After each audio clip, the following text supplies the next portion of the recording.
মূল ভারতীয় শাস্ত্রীয় সঙ্গীত থেকে কীর্তন এসেছে এটা বললে ঠিক আছে। ভারতীয় শাস্ত্রীয় সঙ্গীতের বিবর্তনের ধারায় আমরা দেখতে পাই প্রথমে বিষ্ণুপদ গান, সামবেদের গান থেকে চলে এলো বিষ্ণুপদ গান, সেখান থেকে প্রবন্ধ সঙ্গীত, প্রবন্ধ সঙ্গীত থেকে বিবর্তিত হতে হতে ধ্রুপদ এলো। এবার ধ্রুপদের সঙ্গে আবার ওই পার্সিয়ান সঙ্গীতের প্রভাবে খেয়াল তৈরি হলো। ওটা যেমন একটা দিক, তেমনি প্রবন্ধ সঙ্গীতের আর একটা রূপ বিবর্তিত হয়ে কীর্তন গানের সৃষ্টি, যার জন্য জয়দেব গোস্বামী বারবার গীত গোবিন্দে বলেছেন আমার কিন্তু এটা প্রবন্ধ। তো এই যে প্রবন্ধ সঙ্গীতের একটা রূপ হচ্ছে ধ্রুপদ, যার জন্য তার কাঠামো প্রবন্ধের মতনই থাকবে। আবার প্রবন্ধ সঙ্গীতই আবার বিবর্তিত হতে হতে কীর্তন, যার জন্য ধ্রুপদ আর কীর্তনের মধ্যে একটা আশ্চর্য মিল পাওয়া যায়। যখন আমাদের এই কলকাতায় মূলত কীর্তন আগে ছিল না, কীর্তনের মূল কেন্দ্রভূমি হলো রাজশাহী জেলা থেকে মুর্শিদাবাদ জেলায় কীর্তনের আগমন। কারণ রাজশাহী জেলায় নরোত্তম দাস ঠাকুরের হাতে কীর্তনের মানে সব থেকে সমৃদ্ধ রূপটি লাভ হয়েছিল। কীর্তন আগে যা হতো নরোত্তম দাস থেকে কীর্তনের সমৃদ্ধ রূপ, যাকে শাস্ত্রীয় সঙ্গীতের সঙ্গে কীর্তনকে একাকার করে এক করে দেখা, নরোত্তম দাস থেকে শুরু। এইবার সেইটা রাজশাহী থেকে মুর্শিদাবাদে এলো, মুর্শিদাবাদ থেকে নদিয়া, বীরভূম, বর্ধমান, এই যে বিরাট বড় বেল্ট, এই বেল্টের মধ্যে কিন্তু ব্যাপকতা লাভ করলো। তারপরে যদি ছড়িয়ে থাকে অন্যদিকে ছড়িয়েছে, কিন্তু কীর্তনের ভূমি হচ্ছে এটা বীরভূম, মুর্শিদাবাদ, নদিয়া, বর্ধমান। তা এইবার এখানেই ছিল শত শত বছর ধরে গুরু পরম্পরায় কীর্তনের আদি রূপ। কিন্তু কলকাতার বাবুরা তারা তো সব জমিদার অমুক, তো নানান বাইজিদের মুখে গান শুনতে শুনতে ঠিক আছে একটা কীর্তন হোক, তো বাইজি যদি কীর্তন গায় সে তো তার টপ্পার সমস্ত কাজ এর মধ্যে খাটাবে, সে তো রাধাকৃষ্ণের উপাসনা হিসেবে কীর্তন গাইছে না, সে বাবুর মন খুশি করার জন্য কীর্তন গাইছে।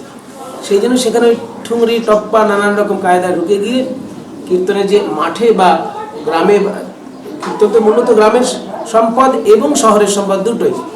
কীর্তন একই সঙ্গে লোকগীতি এবং একই সঙ্গে শাস্ত্রীয় সঙ্গীত। লোকগীতি গ্রামের মানুষের, শাস্ত্রীয় সঙ্গীত হচ্ছে নগরের, যেখানে বোধ শক্তির বিকাশ, যেখানে বড়তাল বোঝার মতো ক্ষমতা, সেখানে হচ্ছে শাস্ত্রীয় সঙ্গীত। আবার কীর্তনে হয় কি একই সঙ্গে বড়তালও আছে আবার লঘুতালও আছে। লঘুতাল সাধারণ লোকের জন্য, বড়তাল হচ্ছে কীর্তনের বোদ্ধা শ্রোতাদের জন্য। তাহলে বোদ্ধা মানেই তো সেটা নগর সম্পদে চলে আসছে। হ্যাঁ, কাজে কীর্তন একই সঙ্গে শাস্ত্রীয় সঙ্গীত আবার কিছু লোকসঙ্গীতের প্রভাবও তার মধ্যে আছে, যেহেতু হাজার হাজার মানুষ এই জিনিস গান করেছেন এবং শত শত বছর সাধারণ মানুষের কণ্ঠে এই জিনিস বয়ে এসেছে, অথচ তার মূল কাঠামো শাস্ত্রীয়। শাস্ত্রীয় এই জন্য বলছি যে বিলম্বিত তাল, বিলম্বিত তাল শাস্ত্রীয় সঙ্গীত ছাড়া হয় না, কোনো লোকসঙ্গীতের বিলম্বিত তাল। যে লয়েতে ধ্রুপদ গাওয়া হয় মোটামুটি একটা লয় তো আছে, এবার কেউ একটু বাড়াতে পারে কেউ একটু কমাতে পারে। যে চৌতালের যে লয়টা, চৌতাল, তার যে লয় একটা আছে, এবার সেটা কেউ একটু টেনে করে কেউ একটু তাড়াতাড়ি করে, তার একটা নিজস্ব লয় আছে। তো সেই রকমই কীর্তনের কিন্তু মধ্য গতির লয়টা, কীর্তনের যে মধ্য গতির যেসব মধ্য লয়ের যেসব কীর্তন আছে সেগুলো কিন্তু চৌতাল বা আড়া চৌতালের মতন। তার থেকেও আরো বিলম্বিত যেটা, সেটা কীর্তনে বলা হয় বড় তাল, বিলম্বিত, আরো বিলম্বিত। যেমন সোমতাল, বড় দশকুশি, বড় দঠুকি, এগুলো হচ্ছে ওই বিলম্বিত লয়ের গান। বিলম্বিত, মধ্য, তারপরে দ্রুত। তো এই যে যেমন ধরুন একটা গান আমি দেখাচ্ছি, মল্লার রাগের সঙ্গে এর মিল আছে। নীল রতন কি নবঘন ঘটা, তাল তিয়ট, মল্লার রাগের সঙ্গে মিল আছে। তিয়টের মাত্রা কত? তিয়টের মাত্রা 14 মাত্রা। হ্যাঁ, 4 4 7, 4 4 6, 1 2 3 4 5 6 7 9 10 11 12 13 14।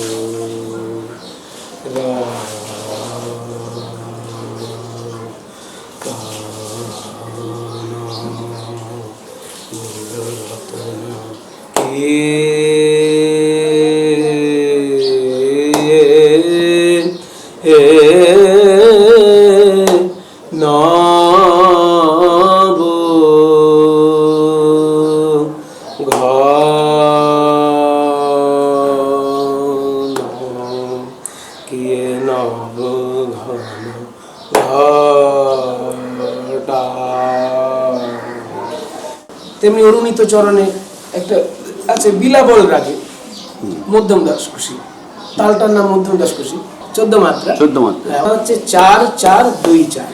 আচ্ছা। 1 গোবিন্দে গোবিন্দের নি তো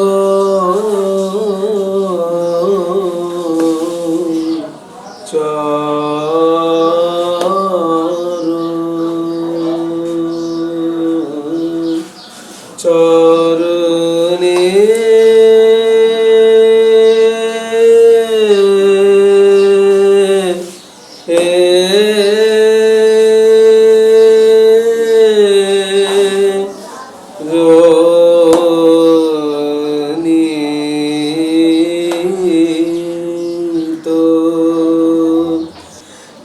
চরণে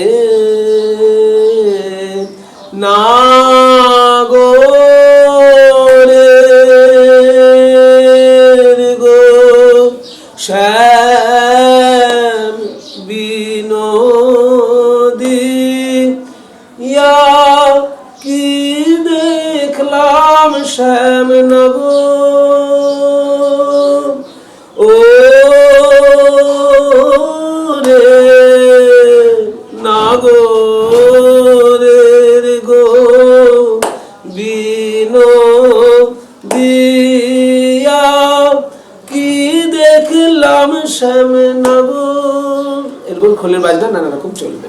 কীর্তনে হচ্ছে এই সামনে পেছনে যেটা, এইটা 4 মাত্রা দেখানো হলো, 2 যখন দেখানো হবে তখন ডান দিকে, 2 এর মাত্রাটা ডান দিকে দেখি, আবার 4-4-2-4, ওই 2 এর জায়গাটা এদিকে বাজিয়ে সতর্ক হয়ে যায়, এখানটা 2 চলছে। ধ্রুপদের যেটা চৌতালের লয়, মোটামুটি সেই লয় এটা। এরও যেটা আরো হাফে হবে, সেটা হচ্ছে বিলম্বিত লয় আমাদের, আপনাদের বিলম্বিত, এটা আমাদের মধ্যে নয়। যেগুলো মূল কীর্তন রেখেও তার উপরে শ্রোতার মনোরঞ্জনের জন্য কিছু অতিরিক্ত কায়দা করা, যেমন ধর একটা প্লেন সুর, মরিব মরিব সখী মরিব মরিব সখী, এবার আমি যদি এর মধ্যে অতিরিক্ত ক্লাসিক্যাল কিছু করি, মরিব মরিব, তাতে সাধারণ শ্রোতা হয়তো একটু আনন্দ পেয়ে মাথা ঝাঁকিয়ে উঠবে, কিন্তু তাতে মূল সুরের প্রতি কিন্তু অন্যায় করা, যেটা গুরু পরম্পরায় বছর বছর ধরে গাওয়া হয়েছে তার প্রতি অন্যায় করা।